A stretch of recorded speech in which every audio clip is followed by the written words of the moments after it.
Hello mga ating mga kuya, Wampera Tech here. At ngayong araw na to, mag-review tayo ng tig 24, 25 pesos na shoebox galing sa Shopee. Marami akong in-order and pwede mo siyang pagkabit-kabit. Very popular ito, marami na kayo nakita nito, but kailangan nyo lang talagang hanapin yung seller na hindi basag yung nag-arrive sa mga sa mga customer. Ito, as you can see, halos, bumili akong 20, walang basag dyan. So I will explain muna paano siyang i-assemble and then yung bawat isang box and then papakita ko sa inyo paano siyang kabit-kabit. Okay guys, so bago tayo magsimula, like, comment, and subscribe and see you sa video natin.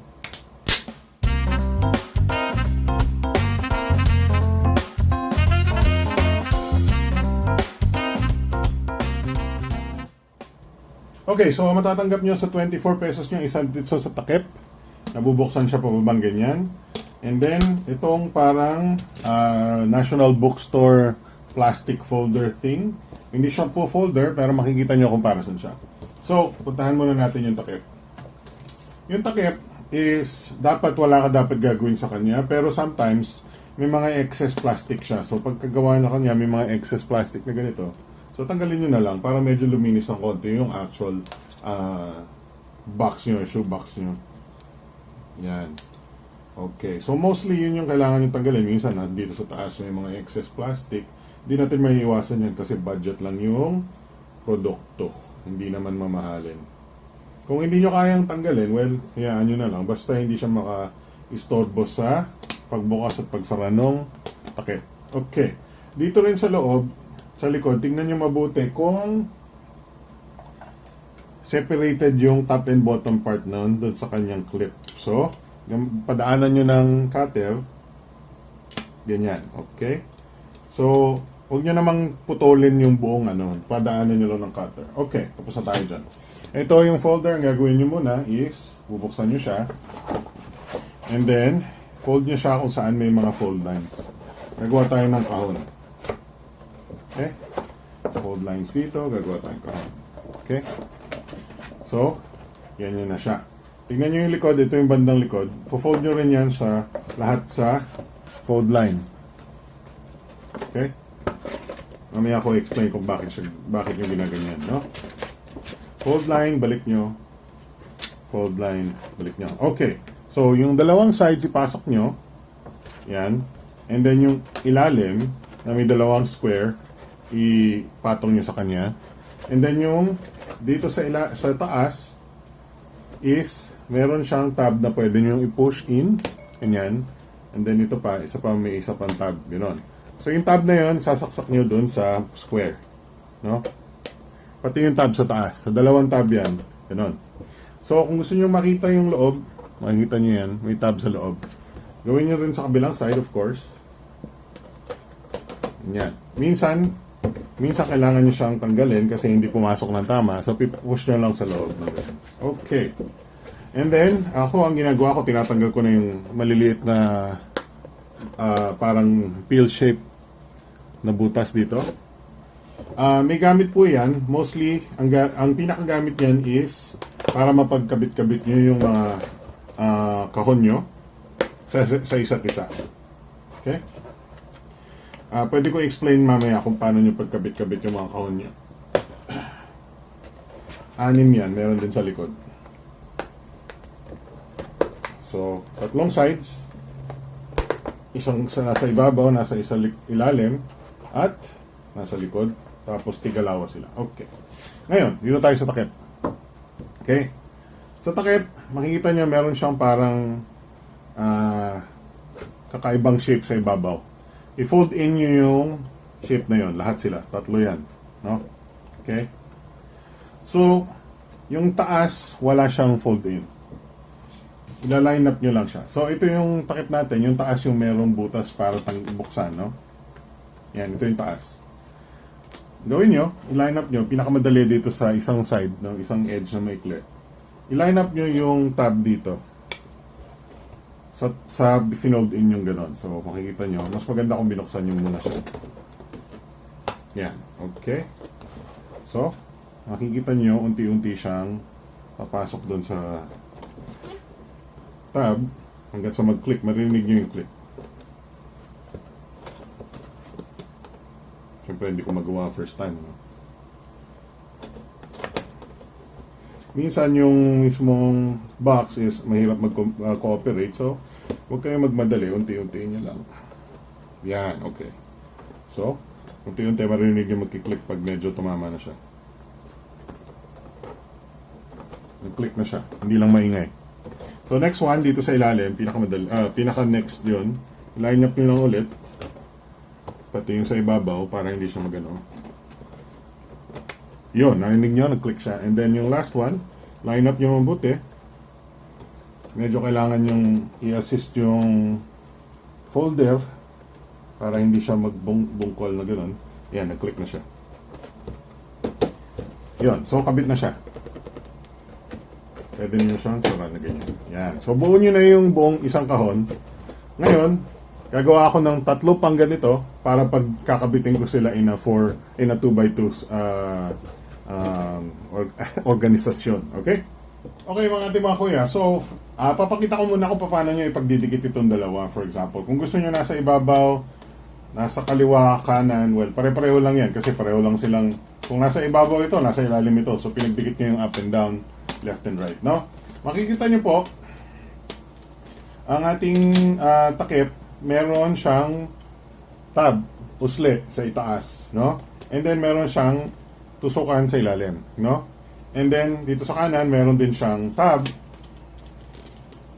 And then meron siyang tusukan sa kaliwa. Ang style po ng tusok niyan is doon muna kayo sa itaas.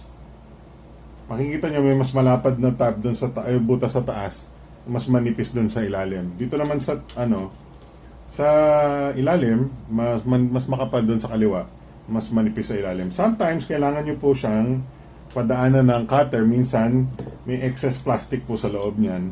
So, lilinisin nyo po yung tab, yung butas. Ano? Pero, generally, pag nalinis na po siya, ipagdidikit nyo lang po siya. Unahin nyo po doon sa butas na malaki. Yan. So, ipagpapatong nyo po silang ganyan. No? And then, unti-unti yung sa slide pa ganito. Yan. So, sarado na po yan. No? So, ulit tayo. Papatong nyo sila dun sa malaking butas and then slide, no? Ngayon, medyo magalaw siya ngayon kasi wala pa nung kahon sa likod niya. Pag may kahon sa likod niya, mas sturdy po siya. Ganun din po sa left and right, sa makapal. Pag push nyo silang dalawa at tulak para alignment, no? Yan. Meron din pong strategy para magkabit-kabit yung bawat isang box. So, papakita ko sa inyo ngayon. Okay, so, ito po, nagawa nating box, nabutasan natin yung mga maliliit na tabs. So, papakita ko sa inyo kung paano siyang gamitin, para ikabit sa ibang boxes, no? I-decide nyo muna kung nasa ilalim ba siya o nasa ibabaw. Kung ito yung nasa ilalim, yung tabs na paakyat yung bubuksan nyo. Kung nasa ibabaw siya, yung tabs naman sa ilalim yung tutulak nyo. So, buksan nyo siya. Kung sabihin natin nasa ilalim ito, may papatong tayo sa kanyang isa pa. So, itutulak, i-open natin yung mga tab dito. I-open mo itong tab na to, iangat mo yan. And then may isa pa dito. Yan, parehong paakyat, no? Parehong paakyat. Hindi nyo kailangan itulak at itanggal itong nasa ilalim kasi wala naman siyang kakabitan sa ilalim. Pero pwede nyo pang magamit yan next time. Okay? So ngayon, nabuksan na natin yung tab na yan. Ignore a tab. Ilagay nyo muna sa table yan. Kunin nyo yung nasa ibabaw. Kung ito yung nasa ibabaw, buksan nyo siyang ganyan. Okay? And then, itulak nyo yung nasa ilalim na tab. Okay? Pababa. Okay? Ganyan siya. Okay. Okay. Paano siyang pagkabit-kabitin? Okay. Pagpatong nyo silang dalawa, makikita nyo, magla-line up yung tab na binutas nyo, tinulak nyo, doon sa mga maliliit na butas. So, medyo may konting finicky yung kanyang way para pagkabitin. So, ganyan nyo siya. Pagpatungin nyo siyang ganyan. Okay? And then, hawakan nyo yung tab sa ganun. I-shoot nyo siya dun sa butas ng box na ilalim. Okay? I-shoot siyang ganyan. Tulak nyo together, nag-align na yun, nag-swak na yun. Ang pinakamadali is next mong ikabit itong nasa susunod sa kaliwa niya or sa kanan niya. So, iangat mo ulit gano'n, napuntagay mo sa ilalim. Okay? Tapos, hawakan nyo siya, i-push together nyo ganito, and then, i-swak nyo dun sa butas. No? I-swak nyo dun sa butas niya. Okay? Yeah, swak sa butas. Okay. Ngayon, saran nyo siya, itulak nyo together, and then gano'n siya. Next. Okay? Pagdidikitin natin yung dalawang takip. So, i-align nyo ulit siya dun sa malapad na butas. Ganyan yan. Okay? Malapad na butas, ganun. Okay, minsan, kailangan mo itulak na mabuti kasi may plastic na, yung excess plastic sa paggawa. And then, i-align nyo na siya together. Yan. So, magkadikit na silang dalawa. May isa pa tayong gagawin sa likod. Okay? Itong inangat natin ito, meron din siyang tabs para dun sa butas na yon. So, ipasok nyo sa tabs na ganun. Yan. So, magkadikit na silang dalawa. Okay? Tandaan nyo, huwag nyo itulak yung hindi nyo kakabitan. Itulak nyo yung kakabitan nyo sa ibabaw. So, kung nasa ibabaw siya, itulak nyo yung ilalim niya. Kung nasa ilalim siya, itulak nyo yung paakyat niya. Okay? Magagamitin din natin yan mamaya for side to side na kabitan, no? Okay, next step. Okay, so ngayon gusto natin gawin is pagdikitin itong dalawang magkapatong sa isa pang dalawang magkapatong, magkadikit sila dito left and right side, no? So, gagamitin ulit natin yung tabs pero ibang orientation naman po, no? So, tandaan nyo muna kung alin yung left side, alin yung right side para mas madali nyo malaman kung saan nyo tutulak, no? So, sa left side, itong left side, buksan nyo yung nasa taas at itulak nyo palabas itong tab na to, no? So, buksan nyo siya. Huwag nyo itutulak yung nasa left niya, yung right side niya, no? Kasi yun yung didikit sa kabila. So, tulak nyo palabas ito. Yan, okay? Huwag nyo itutulak yung kabila, no? Isa lang siya, isa lang, no? Okay? Now, dun sa right side, yan, sa right side, dito nyo itutulak sa ilalim, papakaliwa, no? Tulak nyo, ganun. Yan, okay. Okay, so ngayon meron tayong left side, right side, and then yung tabs na makikita sa pagitan. Okay? Yan yung tabs sila na makikita sa pagitan. Bago natin pagkabitin yun, mas maganda pagkabitin na natin yung dalawang sides na takip, no? So, tandaan nyo lang, lagay nyo po yung tab dun sa malapad na butas first. Yan. And then pagdikitin nyo silang mabuti at i-slide ng maayos. So yan, nagdikit na sila sa harap pero hindi pa sila nagdidikit sa likod. So gamitin nyo sa ilalim, for example, yan. Hanapin nyo yung tab na nilabas nyo at makikita nyo, swak siya dun sa butas no nasa kabilang side. Align nyo lang siya, ipasok nyo yung tabs and gano'n na rin dun gagawin nyo sa ibabaw. Yon, okay. So nakita nyo hindi natin tinulak yung nasa gitna para may takip pa yung gitna. Hindi siya completely exposed. Ano? So yan, magkadikit na yung apat natin. Hindi na siya matatanggal mag-isa. So yan yung setup paano pagdikitin yung mga shoebox galing sa Shopee tig 24 pesos. Ang importante po dyan is maghanap kayo ng magandang seller. I-recommend ko sa inyo yung seller ko na hindi basag yung item pagdating. Okay? Okay mga ating mga kuya, nagbabalik tayo para tapusin ang review ng ating mga shoebox na tig 24 pesos. As you can see, ito ang ating shoebox. And ginawa ko siyang parang locker style, tinabingi kong ganon. Normally yung shoebox is nakatayo.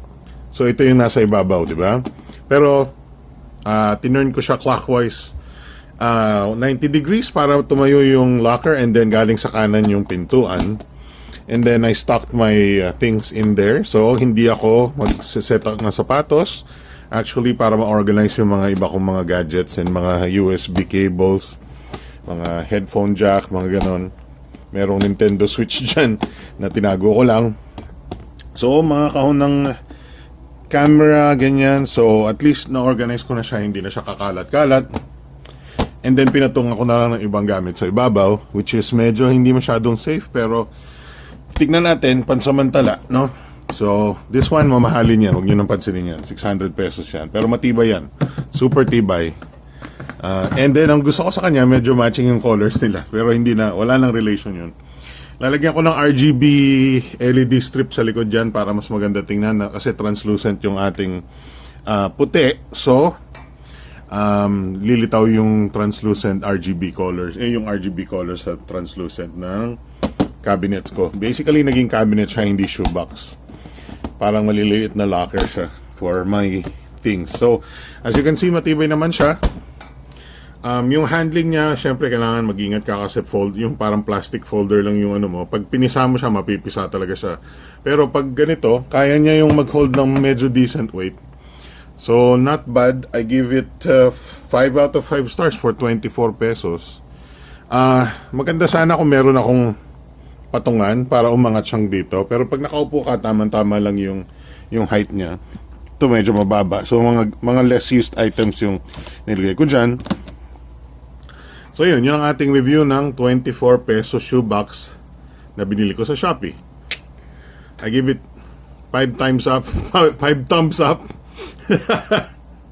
And please like, comment, subscribe ang ating Wampera Tech. Signing off. Thank you very much for watching. Bye-bye.